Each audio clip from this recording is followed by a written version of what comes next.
ñépp lay bonal kon nañ ñaan yàlla mu baax. encore une fois. oto yi dégg naa peut-être ku ci mel ni Bouba Ndour am lu mu ci wax. ñeneen ak ñeneen peut-être am nañ lu ñu ci wax mais man defe naa ne loolu ñëpp koo rafetlu mais ci oto yi lan nga ci mën a ñëwee. merci beaucoup gis nga loolu c'est une suite logique li tax mu nekk suite logique mooy. bi Ablaye Wade ñëwee dafa yóbbu oto yi daf leen limité à 5 ans indi seen Iran oto installé ko mu nekk usine de montage de véhicules dossier la bu ma xam je vais même te faire une révélation. Vas-y. usine seen Iran oto boobu conteneur bu wàcc ci port bi jubal Thiès maa ko dédouané man maa ko convoyé ba Thiès. super. conteneur yi fa jóge yëpp port Bandar Abbas la daan jógee maa ko convoyé nii yor exonération yi yor tous les documents douaniers maa ko yoroon man mi convoyé leen ba ñu dem yaa ngi dégg. bon loolu moo waraloon moom mu defal oto yi 5 ans Macky Sall la ñëw yokk ci ñetti at muy 8 ans ñii ñëw démb président Diomaye ak Sonko yokk ci yeneen ñaari at muy 10 ans gis nga Vito oto bu am 10 ans Europe moo gën oto bu ñu dawalee fii 0 kilomètre Sénégal bu am 5 ans déggoo ma de. dama ne oto bu am 10 ans 15 ans en Europe 15 ans laa la wax. bu ko am en Europe moo gën oto bu ñu jëndee fii oto 0 kilomètre mu daw fi 5 ans moo ko gën fuuf. loolu tax loolu. merci bonne question li tax loolu mooy c'est d'abord sur le plan infrastructurel Vito di nga dawal oto Europe ba gaare ko. doo dugg ci nid de poule doo dugg ci pax. et ku wax nid de poule wax pax wax organe. fii ñaata yoon nga yor dugg taxi yow wala nga yor sa oto dem gis oto bu paan droite nga gis ne cardan ba rocceeku na. gis ne effectivement essieu ba wàcc pont arrière ba daanu na. parce que organe la ñuy wax te loolu mooy oto organe a tax ñuy wax oto. amortisseur cardan disque frein disque embrayage pont avant pont arrière essieu loolu moo tax ñuy wax oto. loolu nag. ci la tubaab yi foor ñoom ndax ñoom seeni tali defar nañ ko defar boo xam ne mën dama déglu bu baax li may wax. mën ngaa xëy ndekkee Paris añee ji nu mu tuddati Bruxelles. ñëw fanaan si Italie doo dugg si pax. d'accord ce qui fait que oto yi ñu fay jëlee di ko indi dañuy taxaw loolu mooy premier constat bi deuxième constat bi xam nga mooy lan ni tubaab yi duddee ak ñun duñu benn. da ngay gis magum tubaab bu jënd oto 0 kilomètre nekk mag moo xam ne mooy dawalal boppam amul benn jabar lay am benn doom ak ñaari muus wala benn muus ak benn xaj. pendant 10 ans dafa yor oto bi siège arrière yi kenn du ci toog. parce que bokkul ak ñun ñi nga xam ne damay taal sama oto sama waa kër dugg sama tante dugg sama nijaay dugg sama umpaañ dugg sama copain dugg ñu bokkul. fële da ngay gis ku yor oto. yor ko pendant 15 ans siège arrière yi kenn musu si toog. 15 ans laa wax waxuma 10 ans sax de 15 ans laa wax d'ailleurs loolu li koy justifier mooy réglementation bi nga xam ne moom la ñu imposé Sénégal pour comment dirais-je 8 ans. C'est pas valable pour le Mali c'est pas valable pour la Gambie c'est pas valable pour la Guinée nii la Guinée Conakry nii Guinée Bissau parce que dëkk yooyu yëpp yi ma ci lim noonu seen ay oto fii lay transiter dans le port de Dakar lay transiter. ñu leen di teg ñu leen dem léeg-léeg nga gis effectivement camion bu teg 30 oto bu njëkk sax dañ ko daan def ci ay train mais actuellement am na oto yoo xam ne c'est superposé yoo xam ne mën na jël minimum une dizaine de véhicules boo xam ne. da nga koy xool xam ne lii nii ki ko yoroon daanaka dawalu ko c'est des véhicules qui viennent ici avec des 80 000 kilomètres 70 000 kilomètres 100 000 kilomètres. loolu mooy dëgg. dama ne la encore une fois je dis et je te le répète et je parle en connaissance de cause oto bu am 15 ans Europe. boo ko indee Sénégal moo gën oto bi nga xam ne da nga ko fi jëndee 0 kilomètre mu daw fi 5 ans wala 6 ans wala 7 ans. du sax benn. moo tax ñiy importer oto venant yi dinañ am problème yépp ba mu des problème organe man par exemple oto bi nga xam ne moom yor naa ko Italie dinaa toog 1 mois du ma ko raxas parce que y a pas de poussière là-bas. ok alors que fii sama oto bii nii chaque jour ma raxas ko chaque jour que le bon Dieu fait su ma toogee 48 heures raxasuma xale yi ñooy romb bind ci lave-moi pour wan la ne na environnement yi sax dañu bokkul. maintenant mu am maintenant 3e remarque toujours ci oto yi. mais Vito démb maa ngi dégg un peu partout dans sur beaucoup de plateaux ou dans beaucoup de plateaux ñuy wax naan Sénégal bokk na ci 20 pays yi gën a ndóol ci àdduna. waaw nan ngay nekkee pays bu nekk 20 pays yi gën a ndóol ci àdduna et tu te permets naan du ma dawal oto bu ëpp 10 ans wala du ma dawal oto bu am 10 ans c'est un luxe ça oto bu am 10 ans. mais il y a des choses qu'on ne peut pas se permettre nous en tant que pays pauvre et fortement endetté et surendetté. Il y a des choses qu'on ne peut pas se permettre personne ne peut acheter ñi fiy jënd oto 0 kilomètre on les compte. 0 kilomètre oto ñi ko fi jënd on les compte. dëgg la parce que bu ñu nekkee ci réew moo xam ne ñëpp d'accord nañ ne économiquement il y a blocage mënuloo am discours boo xam ne c'est comme si tu incitais les gens à aller chercher des véhicules 0 kilomètre. C'est pas possible il faut qu'on soit conséquent avec nous-mêmes on mënuñu bokk ñun ci pays yi nga xam ne ñoo gën a ndóol. ci àdduna 20 pays yi gën a ndóol ci àdduna ba pare bëgg ñun am un comportement boo xam ne dafay méngoog les pays développés du ñu dawal oto bu am nangami at du ñu am mais 10 ans sax dafa tuuti léegi nga dal ci oto bu am 15 ans boo xam ne nii siège arrière bi kenn musu ci toog même siège avant bi kenn musu ci toog dafa léppay normal nickel nga ubbi moteur bi mu weex tal di briller alors à partir de ce moment il faudrait que ñu conséquent avec nous-mêmes. beneen bi ci topp mooy. il y a toujours li tax ma insiste foofu xam nga tax dafa am un aspect économique. important l'aspect économique mooy d'abord ça permet de faire d'encaisser des droits de douane n'est-ce pas aussi bien pour les véhicules de tourisme utilitaires et les véhicules poids lourds daf koy permettre. ñaareel bi mooy au moment où Ousmane Sonko di wax loolu benn immigré bi yeeg oto bu am 10 ans. di ko dawal moom automatiquement day daal di mën a takk jóg moom indi bu ñëwee moo xam mu jaay moo xam mu jox rakam xanaa yaa ngi participer ci comment dirais-je lutte contre le chômage. waaw man nekk naa immigré maa ngi ak oto 10 ans boo xam ne nii vraiment parce que loolu xam nga ñun en tant que transitaire non seulement lu may dund la parce que souvent damay voyager.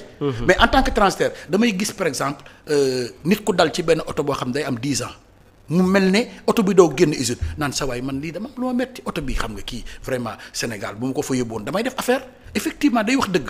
parce que man mënuma concevoir gis oto Europe boo xam ne nii presque da nga boo xamul oto da nga naan oto bu bees la nga ne kii doo ko indi Sénégal mais R 404 mbaar romb la wala 404 boo xam ne minimum ñu ngi 60 ans bi leen def rek léegi ñu ngi 60 ans demal boobu maraîcher.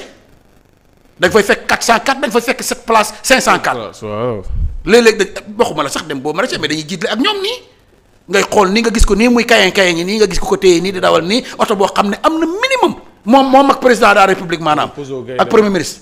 bi ko Peugeot defar. tey jii oto la yoo xam ne nii bu directeur Peugeot doxoon ba dajeeg ñoom da leen di poje ne leen oto bii dootul bouger da ngay yàq deru Peugeot wala da ngay yàq deru nangam. wala gaynde gi nga ne gaynde gi la ñuy nangu. waaw gaynde googu ñu tapp noonu parce que mooy bi Peugeot di njëkk doo ko génne oto les premiers véhicules de Peugeot mooy gaynde googu nga xam ne carrément gaynde la tey jii bu directeur général Peugeot demoon ba tombeeg 504 yooyu wala 404 yooyu gaynde gi lay njëkk a rocc ne ko yow demal kii moom dina nekk beneen marque wudul marque Peugeot dañuy jiitle ak ñoom c'est des véhicules qui ont 50 ans. des véhicules qui ont 60 ans. wallaay ça manque de conséquences. maintenant pour revenir ci li ma la wax kooku yor otoom bu def 10 ans da koy daal di mën a moom dugal ci bato wala dawal ñëw bu ñëwee fekk frère am Prospère ne ci kër gi am permis te amul liggéey mu ne ko sa waay de say oto ngi ni liggéeyal. moom aussi mu conformé wu par rapport à la légalité daal di ko xanaa wàññi nga benn chômage. moom mu mën a delluwaat moom. wutaat beneen oto bu mel noonu bàyyi oto ci kër gi nga xam ne day liggéey yor dépense kër gi économiquement parlant. am déggoo li may wax. est-ce que comprendre nga fa may looloo tax mu am njëriñ parce que ñiy toog ci plateau yi di décrier cette mesure. mooy ñi yàlla baaxee ñu mën a jënd oto 0 kilomètre wala sa mag jënd oto ne la jëlal auto service la. comprendre nga fi may waxee. mais dans la majorité des Sénégalais c'est une mesure ba pare ma dégg ñu ne non Ousmane Sonko a voulu faire plaisir comment dirais aux Sénégalais de la diaspora. Et tant mieux. Un premier ministre qui pose des actes pour faire plaisir à des Sénégalais. loolu lañ ko doyee. loolu lañ ko doyee. waaw du teguñ ko fi pour muy naqaral nit ñi. waaw très bien. Ousmane Sonko n'a pas été élu comment dirais-je nommé premier ministre. Le président Bassirou Diomaye n'a pas été élu comment dirais-je président de la République pour que acte bu ñu posé mu naqari Sénégalais yi. mais non maintenant daf ko def pour faire plaisir aux Sénégalais de l'extérieur tant mieux.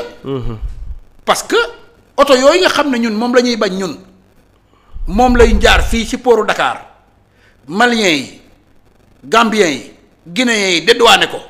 dem yóbbu ko seen dëkk immatriculé ko ñëw wàññee ko duggaat ak passe avant di ko dawal fii Sénégal sans problème pour wane le manque de conséquences ñoom oto yooyu mooy les pays de la sous-région dañuy dem dédouané ko fa wutal ko ay passe avant ñëw di dawal fii di dox seeni soxla bokk ak ñun tali bi comme tout le monde donc où est le problème pendant ce temps R4 mi ngi lay romb 2 chevaux mi ngi lay romb 504 mi ngi lay romb 404 mi ngi lay romb et j'en passe ak oto yoo xam ne minimum da nga leen di xool xam ne lii c'est des circuits roulants. à la limite même da ngay gis ku toog ci biir oto boo yëndoo ci biir oto bi bang la toog moom bang ba pare yor ko nii. di dem. donc c'est une mesure à saluer aussi bien sur le plan logistique que sur le plan économique. parce que day am li mu fat nit day yor oto day dal ci oto bu bees oto bu normal bu def 10 ans boo xam ne ci siège yu ginnaaw yi encore une fois kenn mosu si toog normal on ne le dit pas pour faire plaisir à qui que ce soit lu ñu dund la. daw ñëw jënd ko parce que oto yooyu tubaab bi daanaka du jar dara ci ñoom nga daw ñëw dugal placé yaa xam nga jaay mu def koom nga bàyyi ci kër gi dellu yaa xam nga jox sa frère muy liggéey ak moom di reste dépense su ko ne sa waay oto ngoog. gérer le dépense su kër gi maa ngi delluwaat su ma demee lu ma taxañaat c'est pour le bâtiment c'est day am impact économique. loolu lii ma la wax mooy waxi dëgg. keneen ku la wax lu lii da lay wax waxi caaxaan. ak waxi Ousmane Sonko ko wax neexuma. dégg naa keneen ku naan peut-être sax 10 ans yi sax dañ ko waroon a yokk. déggoo léegi parce que dégg naa am ku ne 12 ans moo baax. xanaa déggoo ma ne la même 15 ans déggoo ma wax la ko léegi. da ngay dal ci oto Europe oto bu am 15 ans siège arrière yi kenn mosu si toog ndax benn màggatum tubaab moo ko moom di dawalal boppam ba benn moment dootul mën dawal mu gaare ko ci garage am bâché ko soo xoolee le nombre de te foofu kenn du fa caaxaanee ëpp na kenn du fa caaxaanee visite technique. ah non buñ la ko jàppee dootoo ko defati. ok n'est-ce pas. loolu mooy waral seeni oto di nekk ci état yoo xam ne c'est état yu normal pour ne pas dire quasi neuf à partir de ce moment day am impact économique moo tax may wax sànq ne la oto bu am 15 ans dégg nga mooy la 10 ans yi sax dafa tuuti 10 ans yi dafa tuuti parce que xam nga tax lu 10 ans tuuti. waaw comment tu peux interdire un véhicule bu am 10 ans. mu daw Sénégal 404 504 jóge génne boo maraîcher jëm Kaolack wala jëm Tamba wala jëm Kédougou te moom am na 55 ans 60 ans. parce que ñun ñii dañu màgg xàmmee gis 404. gis 504. gis 7 places. 7 places mooy 7 places yi ba léegi boo demee. da nga ko fay fekk léegi nii. alors comment tu peux interdire oto bu am. placé ca gannaaw nga toog ne nii. waaw dajaloo nii moo tax bu amee accident. yàlla tere. ah non personne ne survit. ça c'est sûr alors ça c'est clair. parce que conditions yi ñuy toogee sax. moo njëkk graaw. hormis même l'état technique même du véhicule. nga xam da nga koy xool xam ne parce que mooy comme genre oto yi. mooy genre oto yi nga xam ne boo ci paanee tu ne vois plus les pièces de rechange au niveau du crédit foncier les pièces de rechange n'existent même plus. ay adaptation dañuy adapté rek looloo tax oto yooyu garaaw nag parce que dañ leen di adapté amortisseurs yi kat amatul tubaab bi gën na ko liggéey mët na effectivement 30 ans liggéeyatu ko ñu ne koroon ñu xool amortisseur bu ci mën a monter rek ñu adapté ko ci finalement da ngay dem ba turu 404 rek moo fay des wala turu 504 moo fay des n'est-ce pas mais. amul benn pièce su oto bii nii. parce que bañ ko gëjee tubaab bi gëjee liggéey parce que quand même la technologie évolue. bañ ko gëjee liggéey léegi mët na 30 ans mët na 50 ans loolu mooy waxi dëgg.